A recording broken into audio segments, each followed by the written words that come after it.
Welcome back to another episode of the Coaching from My Wheelchair podcast, your on-the-go coaching resource podcast.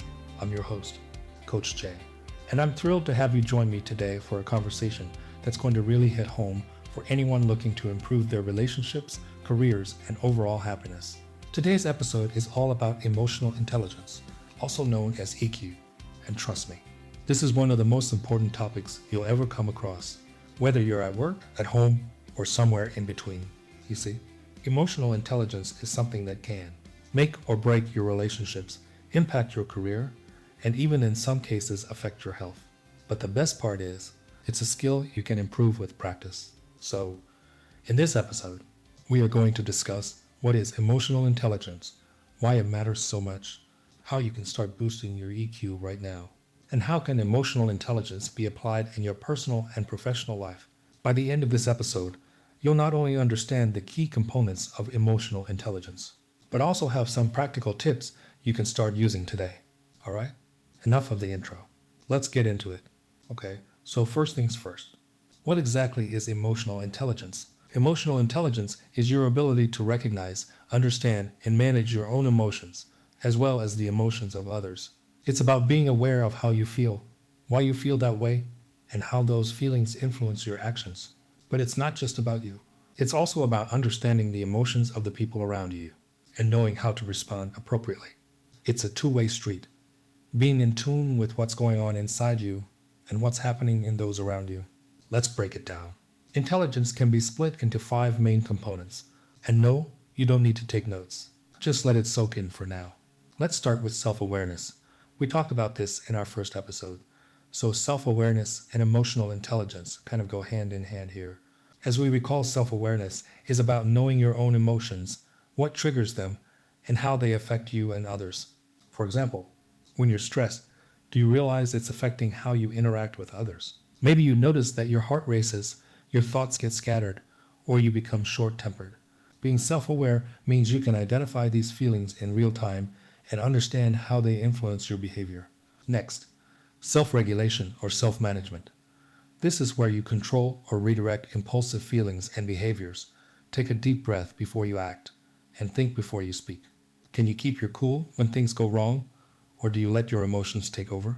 Self-management is about pausing before reacting, especially when emotions are running high.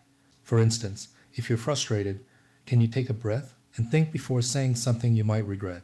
Let's say you're in a heated argument with a friend or partner. Your emotions are flaring up, and you're tempted to say something hurtful. But if you have good self-management, you can hit the pause button. You take a moment to calm down, think about what you really want to say, and respond in a way that addresses the issue without damaging the relationship. This ability to manage your impulses and reactions is key to maintaining healthy relationships and avoiding unnecessary drama. Our third and fourth components are motivation and empathy. Motivation. It's about being driven to achieve for the sake of achievement, not just for money or status. Empathy. Understanding and sharing the feelings of others, but also using that understanding to respond appropriately. Our last component, social skills. Managing relationships, inspiring others, and building networks. Is about understanding the emotions of the people around you. It's about being able to read social cues, pick up on body language, and empathize with others. Are you good at sensing when someone's upset, even if they don't say it? Can you tell when the mood in the room shifts? Social awareness is about being tuned in to what's happening with others. For example, imagine you're in a group meeting and someone is unusually quiet. You notice their body language. They're slouched, avoiding eye contact, and seem disengaged. Instead of ignoring it, you take a mental note and later check in with them to see if they're okay. This is social awareness at work. It's about being observant and caring enough to understand what others are going through. In short, emotional intelligence is that mix of self-awareness and social savvy that helps you navigate all the complicated human stuff. Now, why is emotional intelligence so crucial to your personal and professional development? Well, for starters, people with higher emotional intelligence tend to be better leaders, more resilient in the face of stress, and they're just easier to get along with. We all know someone who could use a little more EQ, right?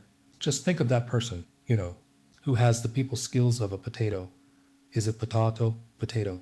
Anywho, that person. Emotional intelligence is the foundation of what makes relationships thrive. whether that's your connection with a spouse, friends, or coworkers.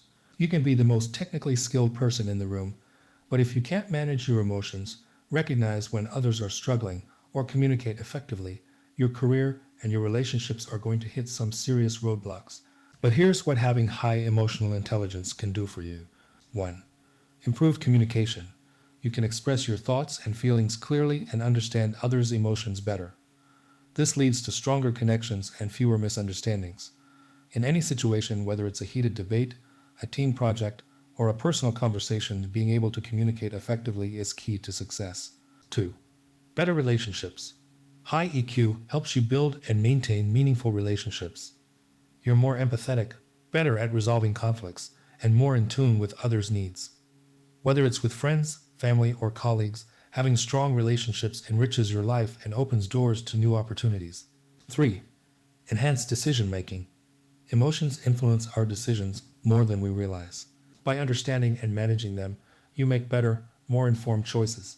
For example, if you're aware that you tend to make impulsive decisions when you're stressed, you can take a step back, calm down, and approach the decision with a clearer mind. 4. Stress management. High EQ individuals handle stress more effectively. They know their stress triggers and have strategies to manage their reactions. This not only improves your mental health, but also helps you perform better in high-pressure situations, whether it's an exam, a job interview, or a major life event. 5. Leadership. If you're in a leadership role, high EQ makes you more effective. You can inspire, motivate, and manage your team while creating a positive work environment. Even if you're not in a formal leadership position, emotional intelligence can help you influence others and lead by example. Studies even show that people with higher EQ tend to perform better at work. They're more likely to get promoted, have better job satisfaction, and tend to make more money over time. And it's not just about climbing the career ladder. It's also about living a life with more meaningful connections and less stress. I'm going to take a breather for a second because there's a lot more to talk about in this 15-minute episode. After this short break, we're going to talk about how you can improve your emotional intelligence, look at a few challenges in developing emotional intelligence, and explain why EQ matters more than IQ. And then I will finish with a few fact questions and my final thoughts.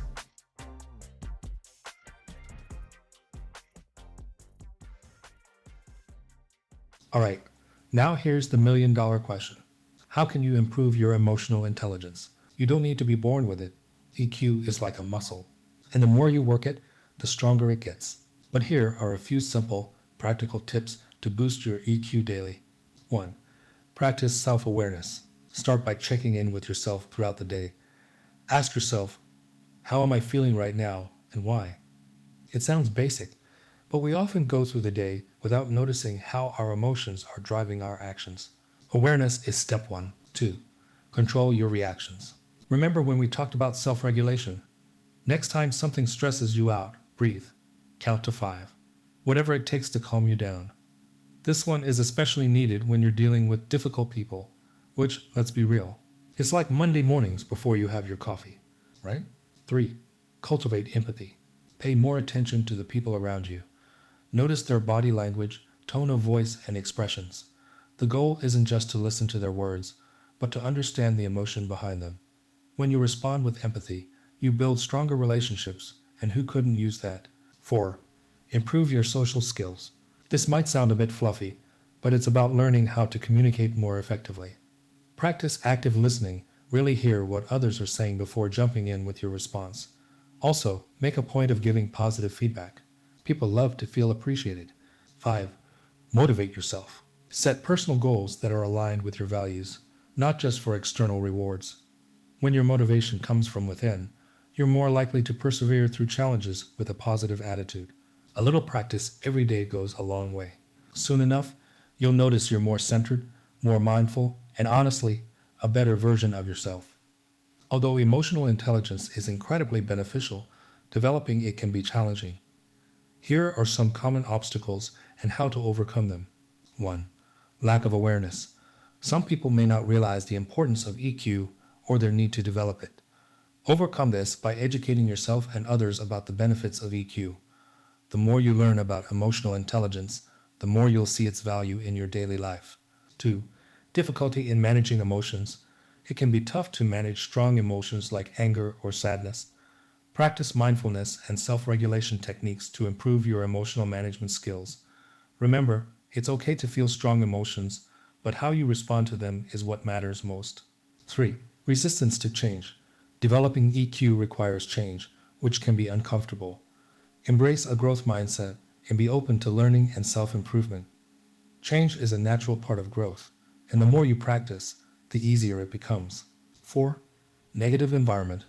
A toxic or unsupportive environment can hinder the development of EQ. You'll want to seek out positive influences and environments that encourage emotional growth. Surround yourself with people who support your journey toward becoming more emotionally intelligent. Now, I don't want to knock IQ. Being intelligent is a good thing. But here's a fun fact. Emotional intelligence often matters more than IQ when it comes to success. Daniel Goleman, the guy who basically wrote the book on emotional intelligence, says that EQ can be even more important than traditional intelligence in achieving success. And the reason is simple. We're emotional creatures. You can be a genius, but if you can't get along with people, manage stress, or keep yourself motivated, it's going to be tough to make progress in both your personal and professional life. So, for those of you who might have flunked math tests back in school, good news, there's a whole other kind of intelligence that can still set you up for success. Now, let's talk about how emotional intelligence can be applied in your personal and professional life. Okay? In your personal life, with family relationships. High EQ helps you navigate family dynamics more effectively. You can communicate better, resolve conflicts peacefully, and build stronger bonds with your loved ones. For example, understanding the emotions behind a family member's actions can help you respond with empathy rather than frustration. With friendships, emotional intelligence allows you to be a more supportive and understanding friend. You can pick up on when your friends need help and offer it in meaningful ways. Whether it's being there for a friend who's going through a tough time or simply listening when they need to vent, your EQ can strengthen your friendships. And with romantic relationships, high EQ helps you better understand your partner's needs and emotions, leading to a more connected and supportive relationship. For instance, if your partner is stressed, your ability to empathize and offer support can help you navigate the situation together. All right, let's look at your professional life. Teamwork. In the workplace, high EQ makes teamwork smoother. You can understand your colleagues' perspectives, collaborate effectively, and contribute to a positive work environment. For example, if you notice a coworker is struggling, offering help or simply acknowledging their efforts can boost team morale. And on leadership, leaders with high EQ can inspire and motivate their teams, manage stress and conflict, and create a culture of trust and respect. Whether you're leading a team or just starting out, these skills can set you apart and help you advance in your career. And with people relations, high EQ helps you understand people's needs and emotions, leading to better customer service and stronger professional relationships. For instance, being able to empathize with a frustrated client or customer can turn a negative interaction into a positive experience. All right, let's wrap this up with a quick fact on emotional intelligence. Question 1. Can you really improve your EQ, or is it something you're born with? Absolutely, you can improve it. Like I said earlier, it's a skill you develop with practice. Think of it like a muscle you can train it. Question 2. How long does it take to see results from working on your EQ? That depends on how much effort you put into it, but people often notice changes in their emotional awareness and relationships within a few weeks. Question 3. Is EQ important for introverts too? 100%.